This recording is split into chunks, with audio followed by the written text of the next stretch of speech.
یار اس تصویر کو مزایا مت سمجھیں، مثبت انداز سے سوچیے۔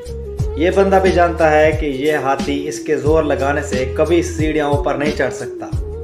وہ اس لیے ایسا کر رہا ہے کہ ہاتھی کو لگے کہ اس کے پیٹھ پیچھے کوئی سہارا موجود ہے۔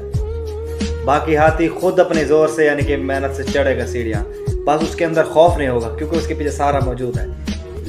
زندگی میں بعض اوقات ہمیں کسی کو اس طرح کے تھوڑے سے سہارے کی ضرورت ہوتی ہے۔ باقی انسان کے اندر اللہ پاک نے صلاحیتیں پیدا کی ہیں، وہ ان صلاحیتوں کا استعمال کر کے بلندیوں تک پہنچ سکتا ہے۔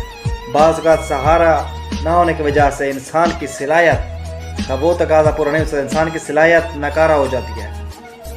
تو اس لیے کسی کے لیے باعث فخر بنے، ٹھیک ہے، کسی کا سہارا بنے تاکہ دنیا میں بھی آپ کامیاب ہو جائیں اور آخرت میں بھی اپنے پروردگار کے روبرو سرخرو ہوں۔ تو بعض اوقات سہارا ضروری ہوتا ہے۔